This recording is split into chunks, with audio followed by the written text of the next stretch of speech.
On January 25, 1995, Manchester United's star forward Eric Cantona received a red card in a fiercely contested match against Crystal Palace. As he made his way toward the tunnel, a Palace supporter rushed down 11 rows of stairs to hurl abuse at him. Cantona stopped, turned, and launched himself over the stadium barrier with a flying kung fu kick straight into the fan's chest, following it up with a series of punches. The consequences were severe. Cantona faced a criminal charge for assault, resulting in 120 hours of community service. The English Football Association and FIFA hit him with an 8-month worldwide ban from the sport, and he was permanently stripped of the French national team captaincy. At the peak of the media storm, he called a press conference. He sat down, looked at the reporters, and delivered a single cryptic sentence. "When the seagulls follow the trawler, it's because they think sardines will be thrown into the sea." Then he abruptly got up and walked out.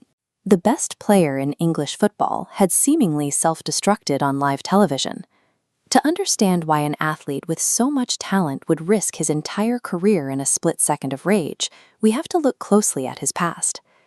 Going back to his early days in the French leagues, Cantona developed a fierce reputation. He possessed a rare creative brilliance on the ball, paired with a remarkably short fuse. While on loan at Montpellier, a disagreement in the locker room ended with Cantona throwing his boots directly into a teammate's face. A couple of years later, playing for Nimes, he grew angry with a referee's decision, picked up the ball, and threw it right at the official. Summoned to a disciplinary hearing for that pro, the French Football Federation handed him a 1-month ban. Cantona walked up to each member of the committee, called them an idiot to their face, saw his ban doubled to 2 months, and promptly announced his retirement from football at the age of 25. That extreme aggression and his unmatched competitive drive came from the exact same source. He refused to compromise, a trait that constantly pushed him to the brink of self-sabotage, but also fueled his genius. Persuaded by his psychoanalyst and the French national coach to come out of his brief retirement, he crossed the Channel to England.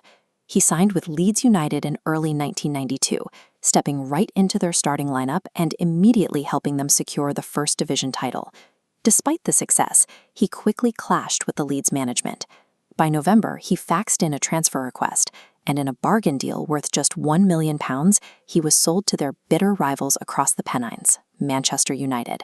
He walked onto the pitch at Old Trafford with his collar popped and immediately ended the club's 26-year championship drought. He brought a distinct swagger, injecting high-level ingenuity and a demand for victory into a squad that had spent decades coming up short.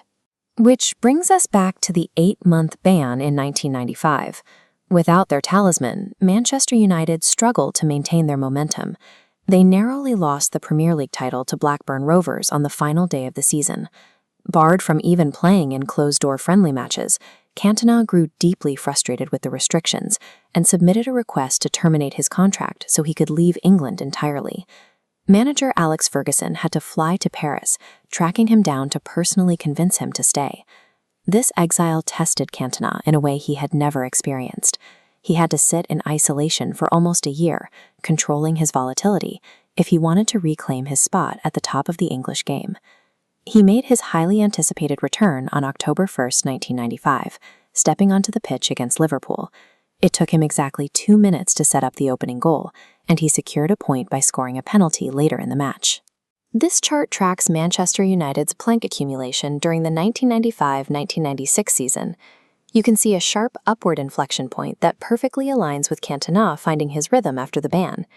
He went on a personal scoring streak, hitting the game-winning goal in 4 out of 6 consecutive tightly contested matches. He capped off the comeback by volleying in the only goal of the 1996 FA Cup final.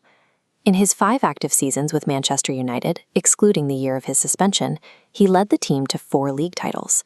Then, in May 1997, at just 30 years old, he shocked the sport again. He announced his permanent retirement, explaining that he simply no longer had the passion to make the strict personal sacrifices required of a professional athlete. He seamlessly transitioned into a highly eclectic second act. He took up acting in French cinema, starred in massive global Nike commercials, and eventually became the player-manager for the French national beach soccer team, leading them to a FIFA World Cup victory in 2005. Cantona played the game entirely on his own terms. He was an artist who refused to separate his brilliance from his madness, leaving behind a blueprint for the modern superstar and a winning standard that defined Manchester United for the next 2 decades.